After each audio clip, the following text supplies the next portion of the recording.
I had to laugh. I'm still in the ice age with these drills here.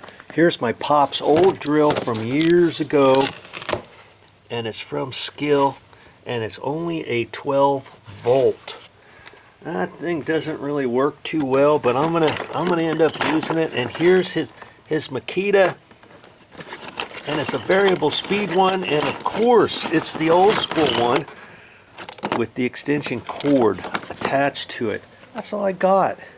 And I got some bits and pieces in here. I've got my screws in here. I've got some stuff in here. I've got some stuff in here. I've got some stuff in there. And I'm gonna make it work. And that's what my videos are all about. I always seem to figure out a way to get things done with the tools that I have, and it cracks me up sometimes. Hey, VideoJoe, why don't you get a multi-tool, blah, blah, blah, blah, blah, and you should have used a shop vac for this, that, and the other thing. And I respond, hey, that's fine and dandy if you have a shop vac, you know, for taking water out of a toilet tank. The guy wanted me to use a shop vac instead of the little sponge I had. Or they want a fancy drill, and oh yeah, if you have a fancy drill, fine, but if you don't, you can still get things done. And that's what my channel does. It shows you how to do things with minimalistic tools and stuff. Maybe you don't have a whole lot of money to fix things, but you still want to fix it, and you're like, no, I'm not sure how to do that.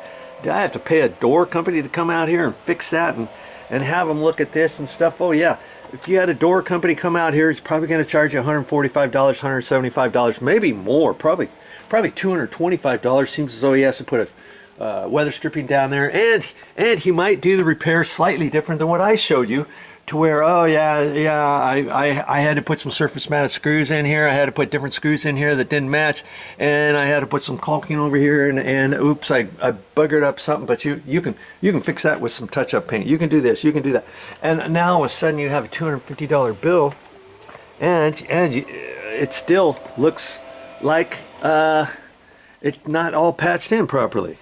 You know what I mean? If you just knew how to do it yourself. So spend a few minutes watching my video, and yes, it's going to be a little bit more, a few minutes, that's for sure, to do all the stuff that I'm going to do on this door. But you're going to learn. Knowledge is powerful. Okay, I got things set up. I even brought a trouble light from Mother's house, and then it comes with a long cord. It was lucky for me, I was able to plug it in all the way over there because I need an extension cord, and I just had a small little extension cord at Mother's house, about 10 feet long, for that drill. Okay, because I'm gonna be using that drill here in a minute. The first thing I decided to do, what do you suppose was the first thing on my list I wanted to do with this door? Before I can do anything, yes, that's to fix this sagging door, and we'll get this light on. It's not really going to show me much, but maybe that'll help. You remember, this door is sagging. It's too low at the bottom. In fact, when you throw the deadbolt, sometimes I could feel it rubbing the bottom of the strike plate, and this door is almost hitting the bottom. So when I fix the sagging door and lift it up, that's going to lift the bottom left hand side of the door, right? For the weather stripping at the bottom. It's also going to raise the door latch a little bit. It's also going to raise the deadbolt up a little bit so it doesn't hit your strike plate, so you don't have to ream those out. So as I was telling you before, I looked at the gap. You see what that gap is there? Look at it over here. It's almost the same, but you can see that it's bigger right there, okay? And I know I've got plenty of room to move that over. I know the bottom edge of the door was almost hitting. So there's lots of issues here that's telling me that this door is sagging. And proof is in the pudding, right? Okay, so I'm going to take that top hinge out of there. Right? That's my first little step here. I'll just get the camera kind of set up here for you. Oh man, this is going to be kind of tricky because the the door can only open it so far. I might have to fit you behind me so you can kind of see what's going on, and I don't know. Okay, I guess the light is it's kind of slightly bad, but you can see. Okay, so and I've got myself a little step stool here. Even though I can reach up there, it's easier if I get up and I don't wrench my shoulder or anything. It's easier to get out if I have a little bit of height. Okay, so that's why I brought the little step ladder out. Okay, so I'm just gonna do it old school with the screwdriver. And like I say, these screws should only be a little bit. I told you I thought they might be 5/8 to 3/4 of an inch long. I mean, look at this one. I mean, that's barely a half an inch long. And you know what? Before I do that, this door is a metal door, and it's probably going to be okay. But oh wow, it's really high up off the ground too, because of the threshold and everything.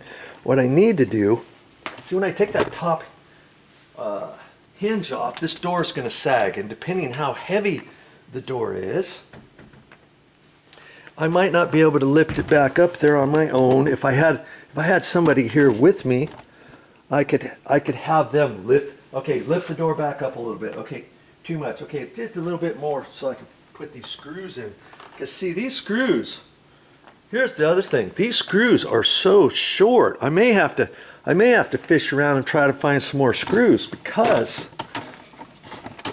my theory is, when I take this out and I put, well, for shimming this out later, let's not worry about it just right this minute, okay? One step at a time. I don't want to get you all confused. But more than likely I'm going to have to try to dig out some longer screws. Okay, so what to do about this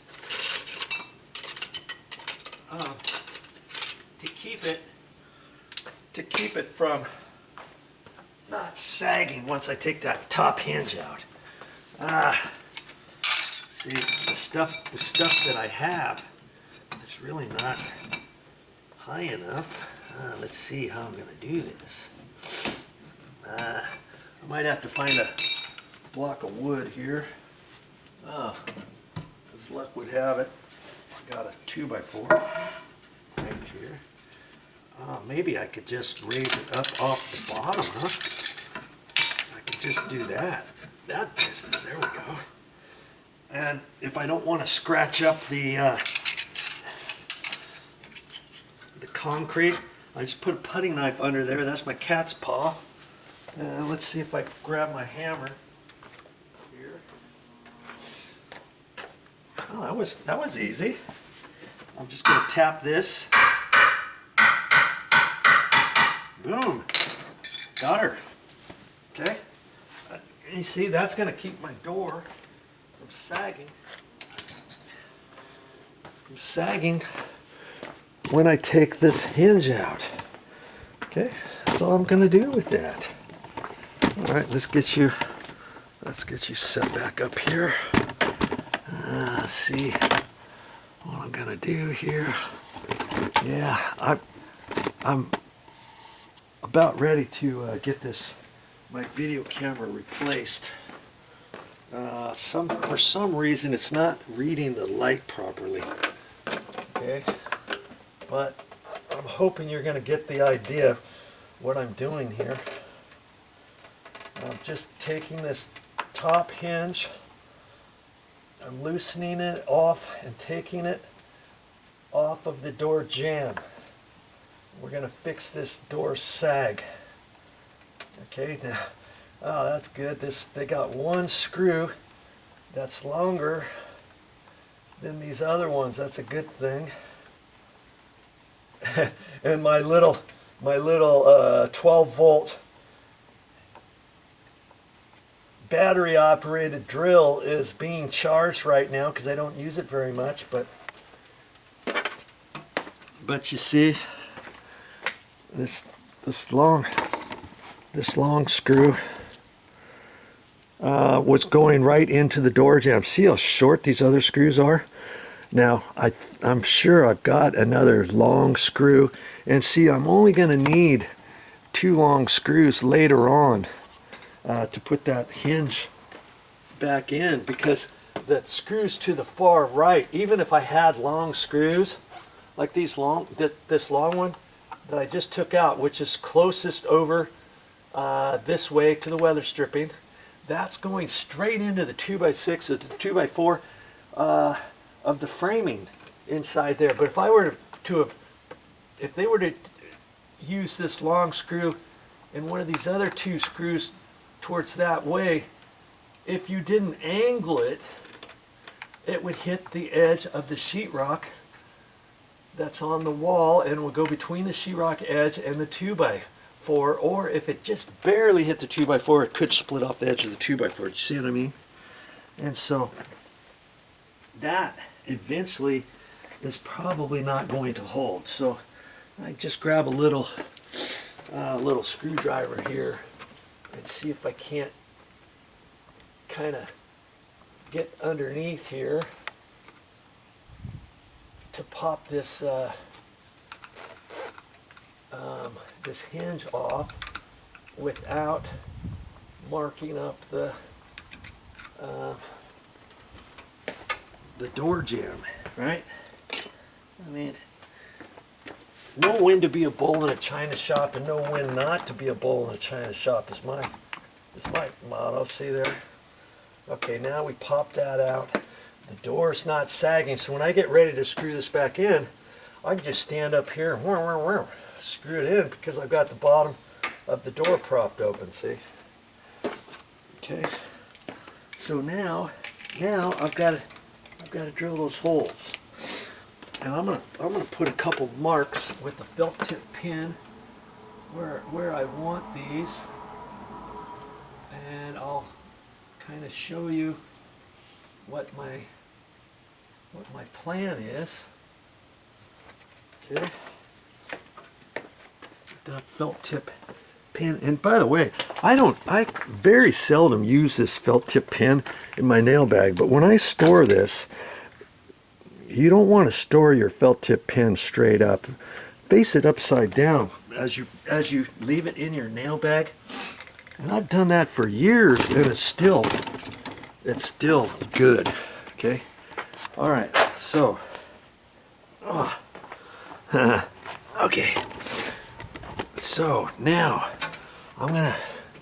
You see where I'm going to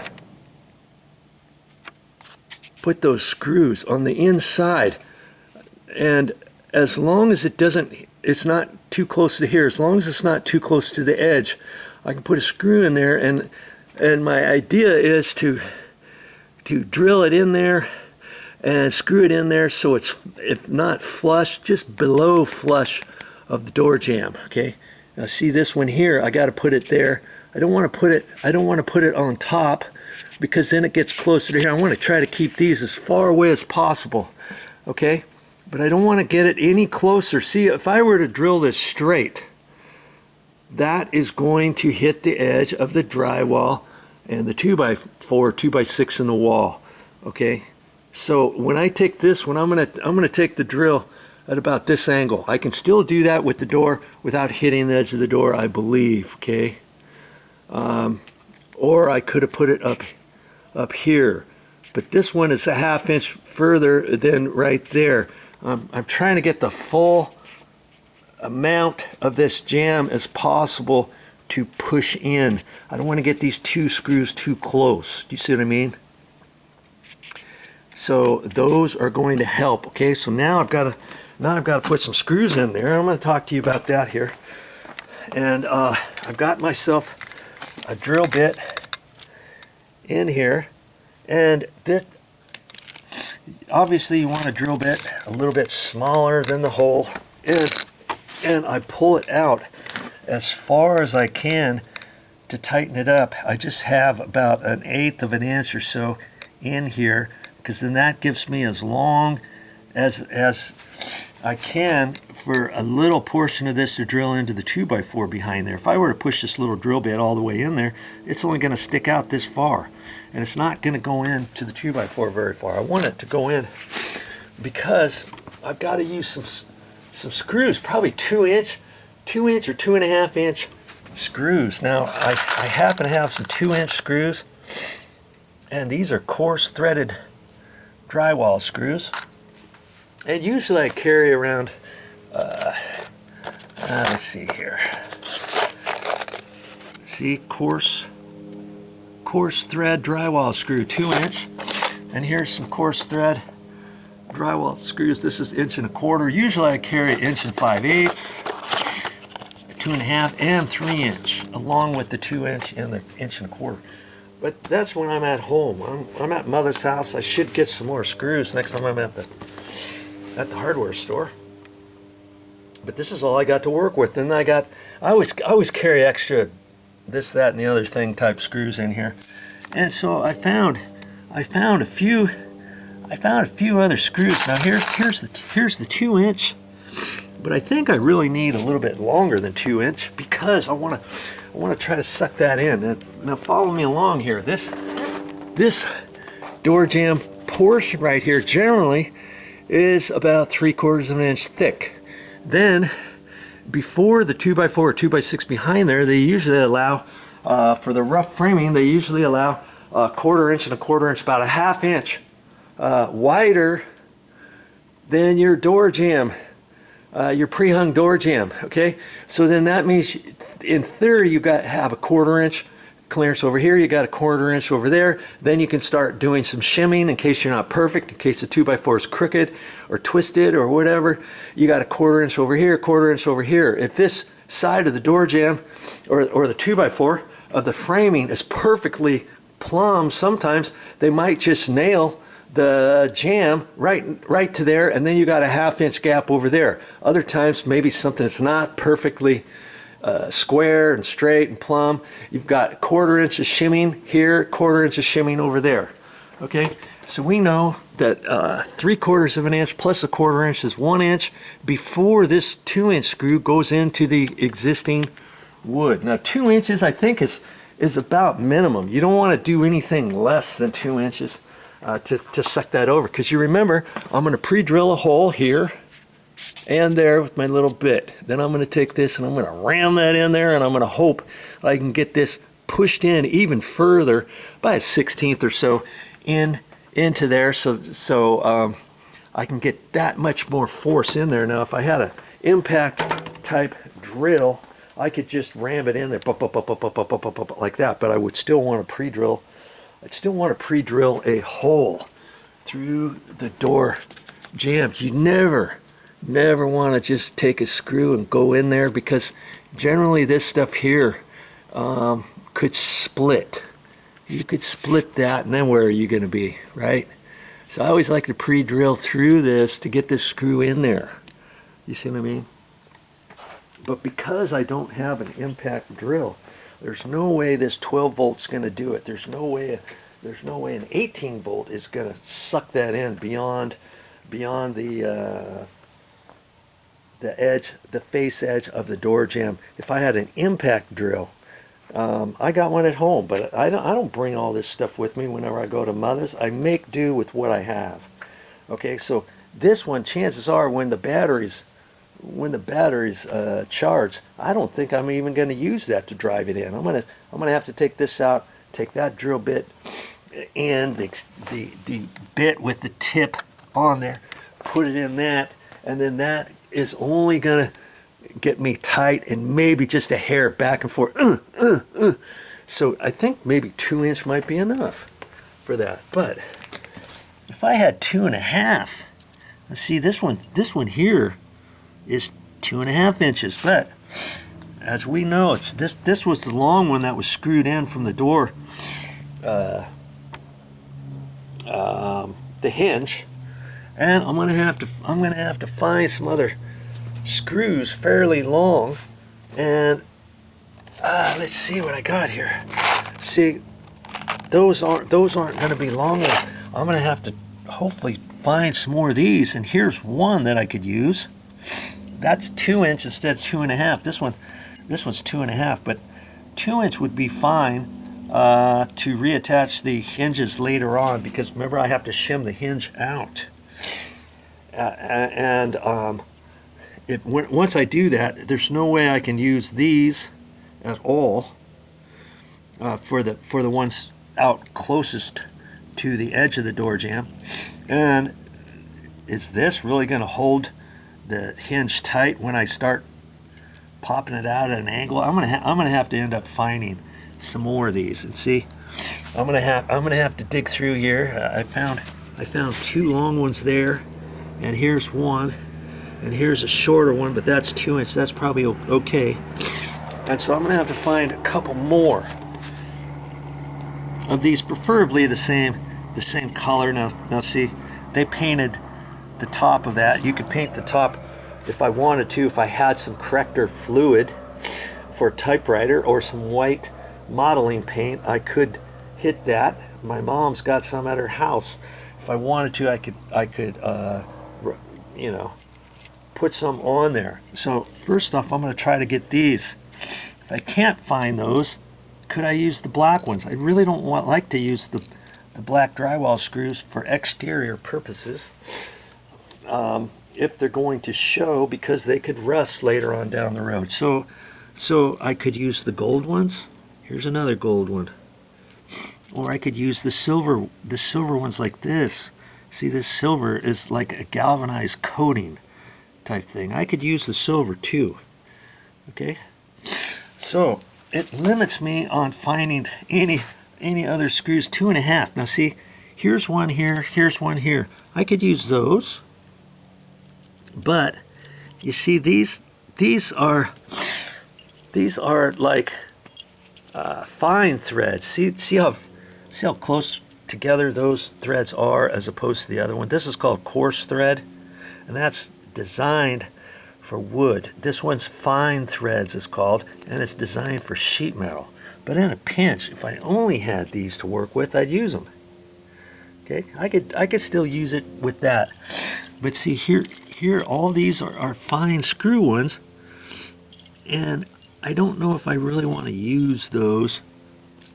And here's a longer one with the coarse threads on there, but I may have a hard time screwing this all the way in because I don't have my impact drill. Plus, this drill bit only extends out so far. So if I use a long one like that, I'm only taking from there to there into the wood framing, and I still have the rest of this screw, another good 5/8 of an inch, if not 3/4, to drill beyond that into a version type 2x4, 2x6 that's in the wall. And this house is about 25 years old. Okay, that means the wood is going to be hard as a rock. That means I probably I'm not going to be able to, I'm probably not going to be able to take that long screw and put it in there. So for all of those reasons, I think the 2 inch is the way to go, and I think I can make it work that way. And I should only need two screws, because my plan is only doing that top hinge. Does that make sense so far? Okay, if I had 2.5 inch long, I would use them. If they weren't the fine threaded ones, we'll just have to see. I'll put these in. I think I can get these in snug. But if I had an impact drill, can you see, I could impact it and sink this into the wood by another 1/8 of an inch. And that would increase the length of the end of the tip going into the existing 2x4, 2x6 framing behind the door jamb. But in reality, I'm still going to have 1 inch of this going in there. I think I'm going to be fine. All right, but I'm just giving you all this information, so the more you learn and watch, the better off you're going to be. Okay, so now I'm going to get in there and drill the holes with the drill bits.